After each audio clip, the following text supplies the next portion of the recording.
औज़ुबिल्लाहिमिनश्शैतानिर्रजीम बिस्मिल्लाहिर्रहमानिर्रहीम अस्सलामु अलैकुम वरहमतुल्लाहि वबरकातुहू। नाज़रीन कराम, मैं हूँ फैसल सैयद। आप मेरा यूट्यूब चैनल देख रहे हैं। उम्मीद करता हूँ आप जहाँ भी होंगे रब ताला की पनाह में आफियत से होंगे।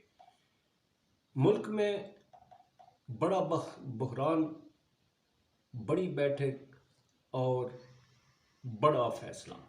सुप्रीम कोर्ट ऑफ पाकिस्तान में क्या होने जा रहा है, इस पे बात करेंगे।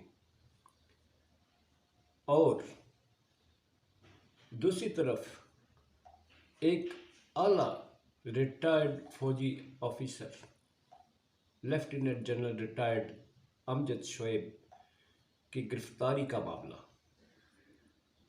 बड़े अहम और भी मसाइल हैं, मगर ये चूँकि इनसे हमारे मुल्क की जो इस वक्त बहरान है उसकी अक्कासी होती है। फ़िलहाल इसी पे बात करेंगे। नेक्स्ट व्लॉग में फिर डिटेल में और ख़बरों पे भी बात करेंगे। आज सोमवार और बड़े ही अहम किस्म की इस वक्त मुल्क में जो है वो नक़्ल हरकत और उस सिलसिले में इसमें एक तरह की भाग दौड़ जो है वो देखने में आई मंडे से, और ये ऑनवर्ड अब इसमें इजाफा होता जाएगा। और इस पे जाने से पहले मैं इटली में होने वाले अफसोसनाक वाक़या पर ज़रूर बात करूँगा। इंतहाई अफसोसनाक वाक़या, हमारे बहुत ही कीमती भाई जो है, जो बाहर जाने की कोशिश कर रहे थे किसी और मुल्क में बजरिया इटली कश्ती के ज़रिए, उनकी कश्ती डूब गई और यूं उनकी अपनी ज़िंदगी के चिराग जो है वो गुल हो गए। उनके ख़ानदानों की उम्मीदें उसी कश्ती के साथ डूब गई। क्या मामलात थे जिनकी वजह से इस कदर वो दूसरे ज़राए से जाना लोग ज़्यादा पसंद करते हैं? वो ये है, इस वक्त जो हमारी जमहूरी हुकूमत है, जो हमारे इस वक्त हालात है, जो मुआशी हालात लोगों को दरपेश है, उसका तो हुकूमत को इदराक ही नहीं है। यहाँ लोगों को अपने जो है रिज़्क़ जो है वो ख़त्म होता नज़र आ रहा है।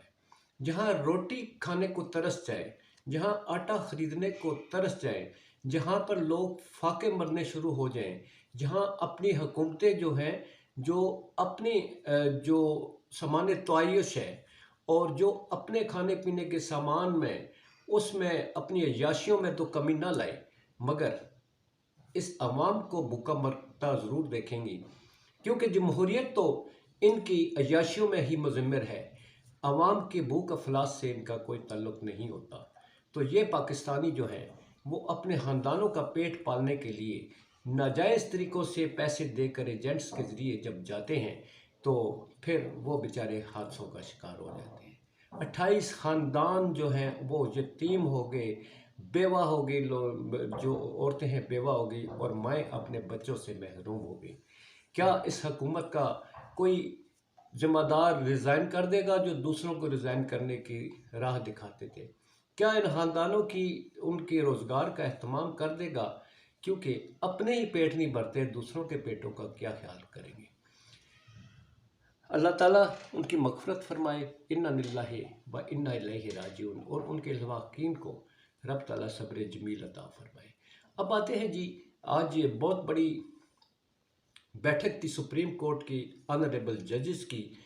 हुकूमत की तरफ से जो है, अजीब बात है, सिटिंग गवर्नमेंट जो है उसे अपने ही सबसे बड़े अदारे पे जो है वो एतराज़ात थे।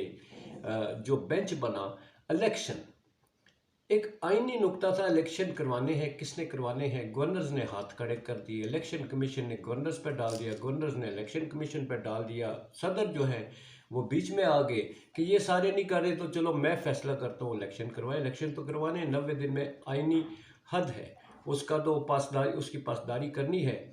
लिहाजा किसी ने कुछ नहीं किया तो सुप्रीम कोर्ट में हाई कोर्ट ने जो है एक सो मोटो एक्शन के लिए रिक्वेस्ट भेज दी। लाहौर हाई कोर्ट ने उसमें सो मोटो एक्शन लिया गया। तो फिर उसमें बैठे हुए बेंचेस में जो जजेस हैं उन पर एतराज़ात उठा दिए, क्योंकि इलेक्शन तो डिले करने है ना। मेन मुद्दा तो इलेक्शन डिले करने का। पता है कि ये सारे अगर बैठ के हैं तो फिर कोई तो नतीजा निकलेगा। डिले करने के लिए कोई तो खड्डा खोलना था।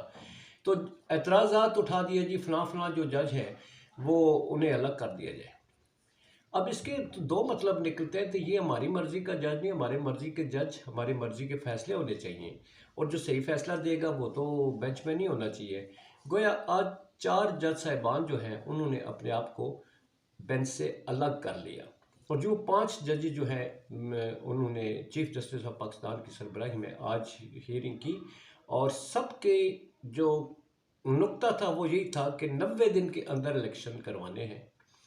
असेंबलियों की टूटने ना टूटने की आईनी हदूद क्या है, गवर्नर्स ने क्यों नहीं वो अहकाम दिए, इलेक्शन कमीशन ने क्या जिम्मेदारी पूरी की, और सदर पाकिस्तान ने जो है वो अपना आईनी किरदार अदा किया, वो गलत है, ये सही है।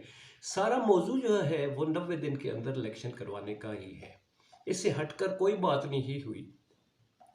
और इस सिलसिले में चीफ जस्टिस ऑफ पाकिस्तान जनाब उमर अता बंदियाल ने ये वाज़े तौर पर कह दिया कि कल तक हम इसका फैसला करने की कोशिश करेंगे। अब सवाल ये पैदा होता है, कल अगर फैसला आ जाता है कि इलेक्शन 90 दिन में करवाएं, तो क्या चीफ जस्टिस ऑफ पाकिस्तान उनसे रिज़ाइन का मुतालबा किया जाएगा?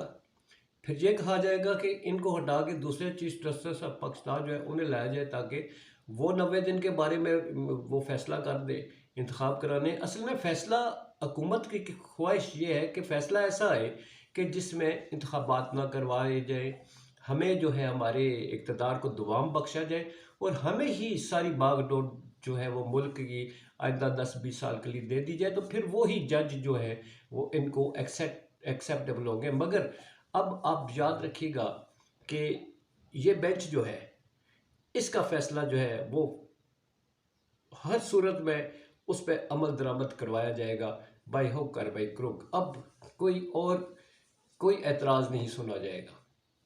अब आते हैं दूसरी तरफ जी, सच बोलना इस मुल्क में जो है वो गुनाह है, हकीकत बताना गवाह है, और अगर आप सच बोलेंगे, हकीकत बताएंगे, तो आप गद्दार हैं। आप पर लोगों को उकसाने का जो है मुकदमा वो दर्ज हो जाएगा। आप किसी भी जगह बैठे हुए हैं उसका कोई नहीं, मगर उसके लिए शर्त ये है कि आपको ना तो आपका ताल्लुक नून लीग और ये 11 पार्टियों से होना चाहिए, और ना ही आपका ताल्लुक जो है इक़्तिदार के किसी रिलेशनशिप से होना चाहिए। आपका ताल्लुक पीटीआई के किसी ग्रोह से या आम शहरी हो या कोई रिटायर्ड हो, तो उस पर जो है वो गद्दारी बन जाती है। अब लेफ्टिनेंट जनरल अमजद शोएब, आपको पता है, बड़े वो दबंग किस्म के रिटायर्ड फौजी जर्नैल हैं, क्वार्टर मास्टर जनरल पाकिस्तान जो है, पाकिस्तान आर्मी में वो अपनी खिदमत से सर अंजाम दे चुके हैं। 40 साल तक उन्होंने फ़ौज को सर्व किया, मुल्क की खिदमत की, और उसी रिटायरमेंट के बाद उनके दिल में जो इस पाकिस्तान के लिए अपनी मोहब्बत, कौम के लिए जो उनका प्यार जो है, वो कहीं रिटायरमेंट के साथ उनका वो जज्बा रिटायर नहीं हुआ।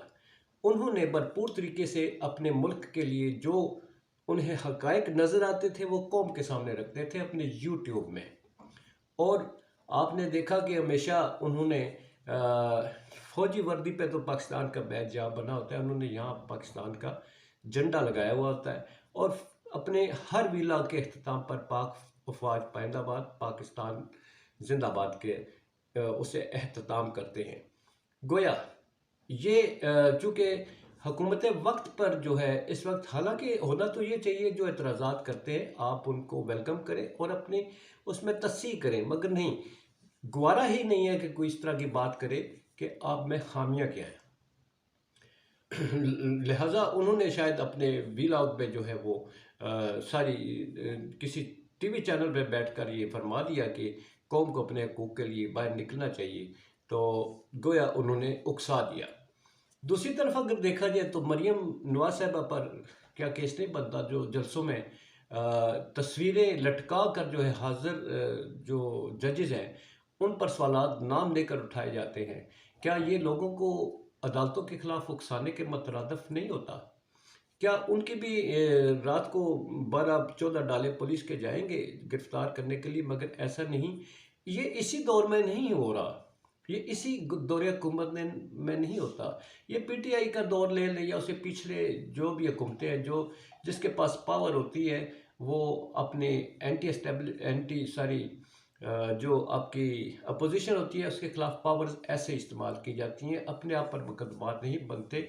ये रवायत है पाकिस्तान की, जो बदकिस्मती है कि अपोजिशन जो होती है उसे दबाया जाता है, जो इक़्तिदार में होता है उसकी कोशिश होती है कि मेरा ये टेन्योर नहीं, मुझे सारी ज़िंदगी के लिए इक़्तिदार दे दिया जाए। तो इस पादाश में जनाब lieutenant general retired Amjad Shoaib साहब जो हैं, उन्हें गिरफ़्तार किया गया। रात को सोते में उन्हें उठाया गया और थाना रमना जो है वो इस सिलसिले में मरकज़ है जी, और वहाँ पर ले जाया गया। और मज़े की बात है कि 3 रोज़ा जिस्मानी रिमांड इस रिटायर्ड जनरल का मंजूर कर लिया गया।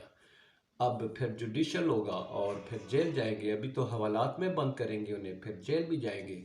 तो ये है जी पाकिस्तान जो है, पाकिस्तान के बारे में सोचने वाले और सच बात करने वालों का अंजाम।